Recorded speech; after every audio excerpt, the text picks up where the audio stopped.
चीख कर आसमान को क्यों सर पर उठा रहे थे? मैं चीख रहा था। भाई वाह, ये भी खूब रही। उल्टा चोर कोतवाल को डांट। आए लो, सुनो इनकी बातें। अब मैं चोर भी हो गई और आपको देखो बड़े आए हैं कोतवाल बनकर। सुबह से शाम तक दफ्तर में लोहा कूटते हैं और समझते हैं अपने आप को कोतवाल। शन्नो, मेरा मतलब है शांति जी, लगी फिर तुम वही उल्टी सीधी बातें करने। उल्टी सीधी की क्या बात है? नहीं पीटते रहते तुम दिन भर दफ्तर में लोहे से लोहा? अरे ठीक है ठीक है ठीक है, तुम एक टाइपिस्ट को लोहा कूटने वाला कहकर मुझे चिढ़ा सकती हो, मगर देख लेना एक दिन इसी टाइपिस्ट के नाम का साहित्य की दुनिया में तहलका मचा होगा। आज के इस लोहा कूटने वाले का लोहा सारे संसार को मानना पड़ेगा, समझी? मगर छोड़ो, तुम क्या समझोगी, भैंस के आगे भी बजाने से भी क्या फायदा है। अब तो तुम भगवान के लिए यहाँ से जाओ और मुझे कुछ लिखने पढ़ने दो। अजी लिखो, खूब काले करते रहो कागज। मैंने कौन सी तुम्हारी कलम पकड़ रखी है? हाँ नहीं तो एक तो खुद आवाज दी, उस पर कभी मुझे चोर बना रहे हैं तो कभी मुझे भैंस। हो बड़ी गलती हो गई शांति देवी जी, जो मैंने तुम्हें आवाज दी।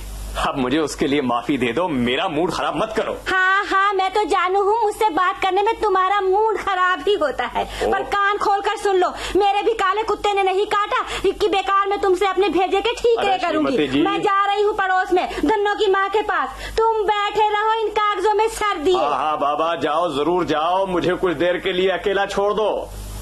सुनो, कहो क्या है, अब क्या बात है? अरे मेरी कोई चिट्ठी विट्ठी तो नहीं आई? नहीं। अरे हाँ याद आया, मेरे पिताजी के पास से एक आदमी आया था। तुम्हारे पिताजी के पास से? जी हाँ, हमारे गांव से। अरे आया होगा, मुझे इससे क्या मतलब है। मैं तो सिर्फ ये जानना चाहता हूँ कि मेरी कोई चिट्ठी तो नहीं आई। तुम भी अजीब हो, कहो खेत की तो सुने खलियान की। खलियान का क्या जिक्र है जी? मैं भी तो खेती की बात कर रही हूँ। खेत की बात? क्या मतलब? पिताजी ने कहला भेजा है कि आजकल चने की फसल है, खेती लहला रही है, 2-4 रोज के लिए गांव आ जाओ और खेतों से ताजे ताजे चने तोड़कर खाओ। खेतों से ताजे ताजे चने तोड़कर खाओ? वाह वाह वाह, क्या कहने, बहुत खूब। अरे तुम्हारे पिताजी ने क्या मुझे बैल भैंस बकरा ऊंट समझ रखा है कि खेत खेत चने चरता फिरूं मैं? अरे मैं कहती हूँ, आपको खेतों में चने तोड़कर खाना अच्छा नहीं लगता? बिल्कुल नहीं, बिल्कुल नहीं। मुझे तुम्हारे खेतों और चनों से कोई दिलचस्पी नहीं है। बख्शो मुझे लोहे के चने ही चबाने दो। अरे मेरी किस्मत में तो यही लिखे हैं। आपको तो हर वक्त अपनी किस्मत का ही रोना रहता है। खैर आप जाएं या ना जाएं, मैं तो जरूर जाऊंगी, वरना पिताजी नाराज हो जाएंगे। हाँ, शौक से तुम जरूर जा सकती हो। और हाँ, मुझे याद आया, पिताजी ने उस आदमी के हाथ असली घी की एक हांडी और ताजे गुड़ की 2 भेलियां भी भेजी हैं। ओहो, मैं कहता हूँ तुम्हारे पिताजी का इरादा क्या है, आखिर चाहते क्या है वो? मुझे बनिए की दुकान खुलवानी है जो रोज रोज ये असली घी और गुड़ भेजते रहते हैं। इसमें क्या बुरी बात है? बात बुरी हो या भली हो, इससे बहस नहीं है, पर उन्हें लिख दो कि मैं असली घी खाने का आदी नहीं हूँ। जब से पैदा हुआ हूँ वनस्पति घी खाया है और मरते दम तक यही खाता जाऊंगा। असली घी भेज भेज कर मेरी आदत खराब न की जाए। असली घी खाने से मेरा तो गला खराब हो जाता है। ये गुड़ की भेलियां, अरे तौबा तौबा, उनकी तरफ देखने से तो मुझे मतली आने लगती। हाय हाय, इतना अच्छा गुड़ तुम्हें कभी नसीब भी हुआ है? जरा चलकर तो देखो जी, तुम्हारे शहर में तो ढूंढे से भी नहीं मिलेगा इतना अच्छा गुड़। अरे मेरा दिमाग खराब नहीं है श्रीमती जी के शहर में मैं जाकर गुड़ ढूंढता फिरूं। ओहो, तुम तो चौमुखे चलो हो जी। मैंने कब कहा कि बाजार में जाकर गुड़ ढूंढो? मैंने तो एक बात कही थी, पर तुम तो लगे हैं लड़ने को ही बैठे हो। ना जाने पिताजी की भी क्या ममता की रग फड़के हैं जो तुम जैसे नाशुक्रों के लिए इतनी अच्छी चीजें भेजते हैं। भगवान, अब उन्हें कोई कैसे समझाए कि उनकी मोहब्बत की यहाँ पर ये कदर होती है। हो, अब ये शुरू हो गए ना टसवे बहने। अरे उनकी मोहब्बत से कौन कमबख्त इनकार कर रहा है, लेकिन मोहब्बत जाहिर करने के लिए ये असली घी, ये ताजा गुड़, ये तिल के लड्डू, गन्ने के रस की खीर, मैं कहता हूँ इन सब चीजों की क्या जरूरत है? अरे सच कहता हूँ शन्नो रानी, तुम्हारे पिताजी के लिए मेरे दिल में जो इज्जत है, जो एहतराम है। बस मैं सब जानती हूँ, बंद कीजिए ये किस्सा नहीं तो। हाँ, मेरा भी यही ख्याल है श्रीमती जी कि इस गुस्से को यहीं खत्म कर दिया जाए। क्यों खामखा मेरा भी मूड खराब हो और तुम्हारा भी। देखो जी, एक बात आज तुमसे मैं साफ साफ कह देना चाहती हूँ, ये तुम अपना मूड चाहे खराब करो चाहे अच्छा, पर मेरे मूड के खराब होने की बात मत किया करो। भगवान ना करे कि मेरा मूड खराब हो। मूड? अरे मूड नहीं शन्नो रानी, मैं मूड की बात कर रहा हूँ। लेकिन तुम मूड को क्या समझो, अरे अगर ये समझ लेती कि मूड क्या चीज है तो अच्छे ही दिन न होते। अजी नहीं समझती हूँ तो समझा दो ना। अगर पढ़ी लिखी नहीं तो क्या, इतनी कम अकल तो नहीं हूँ कि कोई चीज समझाई जाए और मैं समझ भी ना पाऊँ। अच्छा, अच्छी बात है, तो बैठो, आज तुम्हें समझा ही दूं कि मूड क्या होता है। हाँ हाँ समझाओ कि मूड क्या होता है। मूड, मेरा मतलब है मूड दिमाग की वो स्थिति होती है कि अगर वो बिगड़ जाए तो। अजी यही तो मैं कह रही थी, मूड दिमाग के बिगड़ने का अंग्रेजी नाम है। तुम जिसे अंग्रेजी में मूड खराब होना कहो, हम उसे अपनी भाषा में मूड बिगड़ना कहे। नहीं नहीं भाई, नहीं, तुम पूरी बात तो सुनती नहीं हो। मूड को अगर आसान और सरल शब्दों में तबीयत का रुझान या मन की वो स्थिति कह सकते हैं कि जब हम एकाग्रचित्त होकर अपने मन को बड़ी लगन और शौक के साथ किसी एक कार्य विशेष की ओर केंद्रित कर लें। ओफो।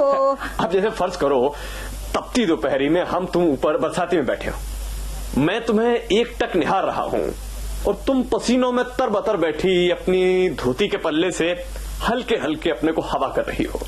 तभी मैं कहूं, शन्नो जी, तुम इस वक्त मुझे बड़ी लुभावनी लग रही हो। जी चाहता है तुम्हारी पेशानी पर चमकने वाले पसीने के इन बिल्लौरी मोतियों की माला गूंथ कर तुम्हें पहना दूं।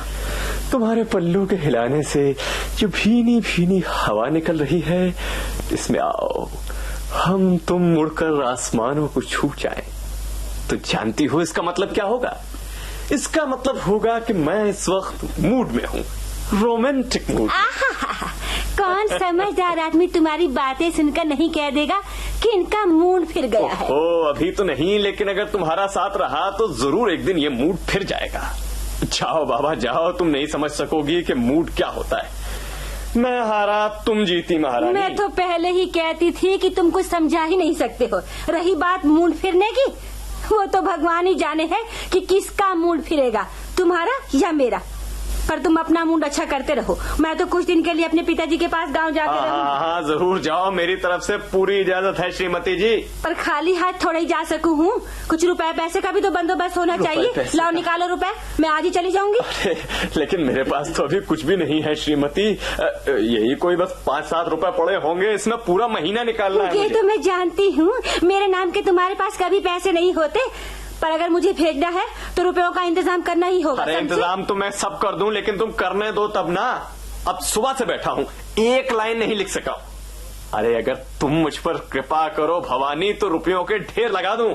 अच्छा, तो क्या जो तुम लिखने जा रहे हो उसके रुपए मिलेंगे? जी हाँ, वरना मेरा क्या दिमाग खराब हुआ है जो कागज काले कर रहा हूँ। अच्छा तो लो, मैं जाती हूँ, तुम लिखो, पर जब रुपए मिले तो मुझे गांव जरूर भेज। अरे जरूर भेज दूंगा, लेकिन इस वक्त तो जाओ यहाँ से। जाती हूँ, पर हाँ, कब तक आएंगे रुपए? कब तक भेजोगे मुझे गाँव? अरे बस जरा एक पब्लिशर फंस जाए। ये कब तक फंसेगा तुम्हारा पब्लिशर? बस ये उपन्यास पूरा हो जाए, समझ लो पब्लिशर। कब तक पूरा होगा ये उपन्यास? बस शुरू होने की देर है, पूरा हुआ समझो। पर कब शुरू करोगे?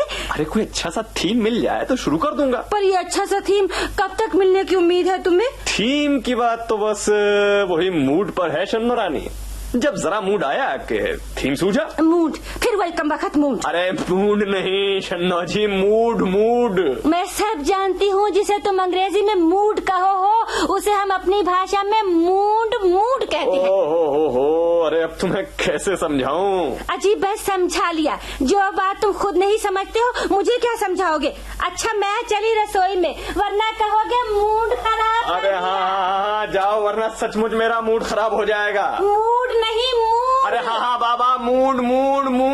तुम जीती, मैं हारा। मूड गंगा प्रसाद माथुर की लिखी और निर्देशित ये नाटिका अभी आप सुन रहे थे। अब आज का हवा महल कार्यक्रम समाप्त होता है।